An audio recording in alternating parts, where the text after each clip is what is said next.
Yan, madilim na mga kasikap. Tuloy na po natin tong update natin dito sa may on-ramp, off-ramp, Paco, Santa Mesa Road. So, mula dito, nandito na tayo sa may Santa Mesa. Tawid ng Padre Jacinto Zamora Bridge. Ito yung mga pier column pa na ginagawa ng Dumduma Construction. Meron ditong, ito yung steel casing. Ayan yung binabaon, ginagawang pundasyon. Kasama ng rebar. So yung mga partner nito, yung mga pier na to, dito yan sa kanan. Yan. May drone shot tayo niyan. Kaso ngayon, di muna tayo magdo-drone. Hindi ko nadala yung drone ko. Ayan yung mga kapartner niya, no, sa loob. May markings. Ito. So ito yung partner niya, ayan, no, yung may bilog na yan. Yan sa loob. Mga mayari ng mga bahay dito sa loob, mga Chinese. Lawak niyan sa drone shot natin. Yung partner naman yung kasunod na yan, dito din sa kanan. Tapos bali ano pa to dito? Apat.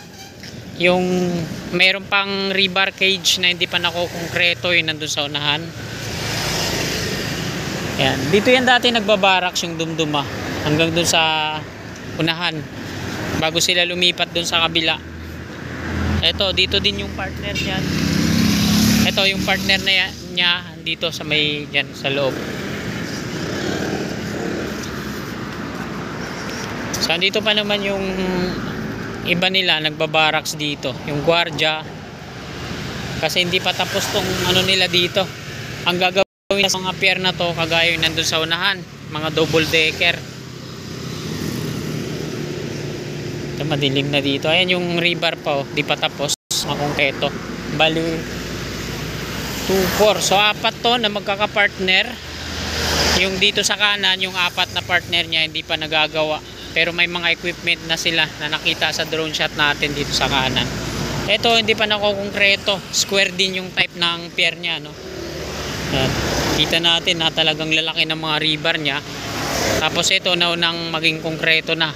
Kalahati kasi bago nila diretso yun sa taas, gagawa muna sila ng beam. Ayan, oh, coping beam. Mahaba yan hanggang dito yan sa kanan. Pag naging ganyan na yung ano. Yan, meron silang excavator dito. Pali one way na to. Yung dating two way na dito sa Paco Santa Mesa Road, ginawa na lang one way. Ito yung mga patungo dun sa Valenzuela Street.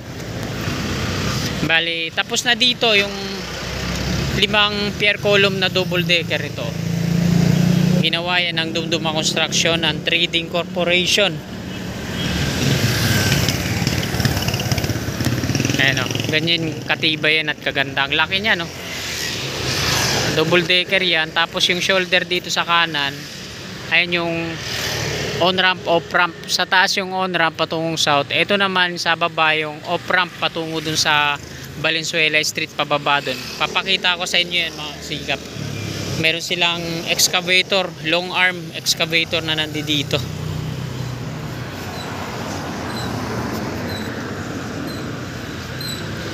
Ayan naman yung NSCR, North-South Commuters Railway Project sa kaliwa. Tapos katabi din dyan yung MWSS, yung pipe laying na ginagawa ng Maynilad. So ito yung pangalawa, no? Pagpatungo tayo dun sa unahan. Double decker din yan. Malinis na lahat, no? Dati kasi may mga steel ladder pa yan na nakakonect dito. Tapos mga GI pipe hanggang dun sa taas. Tapos nakabalot pa ng net. Ngayon lahat na malinis, ano? May mga pera-peraso din ng mga steel casing nandyan sa kaliwa. Yung bentonite container tanks nila nandyan po. Imbakan nila ng mga bentonite slurry yan. Yung parang semento na pag nagdidrill ay nahalo nila. Ayan yan, no? Doon sa unahan, ayan yung viaduct ng NLEX connector. So nauna na silang connect dito. Pero naman na-permis kasi diba? So hindi naman siguro aabot yung magiging mga girders nito, yung viaduct ng on-ramp, no? Din sa bubong ng Buddhist Chuchi Campus.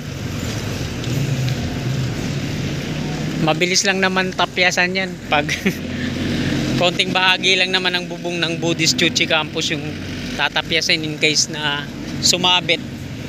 O ganyan kalalaki mga kasikap po, yung bentonite container tanks na yan. Ito yung gate ng Buddhist Chuchi Campus. So, ayan, madilim na dito. Sana maliwanag pa sa kuha natin kahit papaano, no? Basta may bahagi lang akong vlog update sa inyo. Ayan, masaya na ako. Ayan, Buddhist Chuchi Campus. Ayan naman yung ito yung Barangay Development Center. So ito sa dumduma pa to, yung pier na to, pier column na yan, na naunang kumunik ang NLEX connector hanggang dito, no? Dito sila maglilink sa part na to. Wala pang mga girders, so nai-install dito ang dumduma. Yan, hanggang patungo yan dun sa may sa may Tomas Claudio. Ito yung PUP. So dito naman tapos na yung NLEX connector mula C3. Tapos hanggang Espanya, section 1 yun. Section 2 naman mula Espanya hanggang dito sa Ramon Magsay, ay sa may PUP Santa Mesa.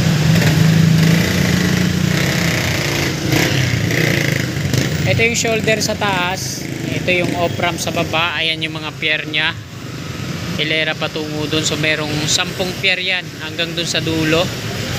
Tapos yung on-ramp naman, ayun yung mataas na yun, konkreto na, no? Yan, dito naman yan sa gilid patungo dun sa shoulder sa taas. Southbound sa taas, northbound dito sa baba. Ayan yung loob. Diretsuhin natin hanggang dito sa may Valenzuela Street, sa may gasolinahan, kung saan yung dulo na itong on-ramp, off-ramp. Ayan na.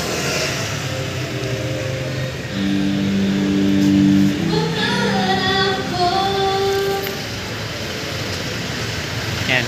May 10 pier na dito na konkreto na lahat. Ayan o. So dyan i-connect yan mga kasikap po. Sa taas yung on-ramp patungong south, off-ramp naman patungo dito sa Valenzuela Street, yung nasa baba na shoulder. Ayan. Ay, mga river pa lang pala yung nandiyan dyan, no? Ayan yung on-ramp, hilera patungo dun. Mas mataas siya, no? Kasi mataas yung shoulder na pagpapatungan niya nandun sa taas. Tinanggalan na nila ng mga forma dito, mga round concrete form. So Paco Santa Mesa Road na to dito.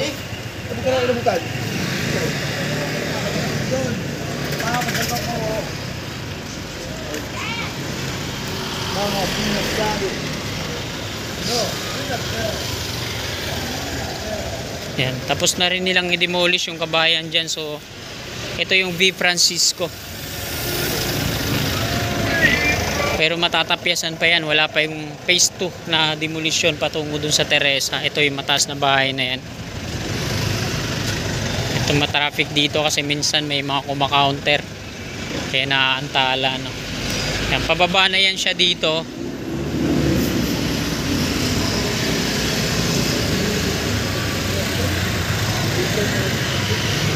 Yan, hanggang dito yung dulo. Ayan yung may mga plastic barrier na yan, yung rebar na yan, malawak yan, square.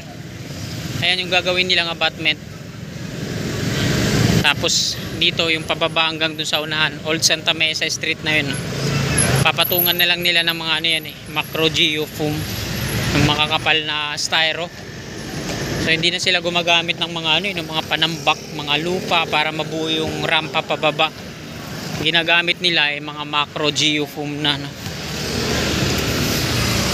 Yan. Kung saan kumakanan yung mga sasakyan na yan, dyan din patungo yung yung mga galing dito sa off-ramp. At yung on-ramp naman mga kababayan, dito sa may gasolinahan. Madidemolish tong gasolinahan na to. Yan. Kasi dito yan, ito yung wall na to, gigibayin pa yan. Kumakandidato na naman pala to, yung may ingay sa Kongreso. So ayan mga kasikap, hanggang dito na lang po itong video na to. Marami pong salamat sa patuloy niyong suporta kay Kasikap. Ayan, lagi po tayo mag-iingat. God bless po sa ating lahat.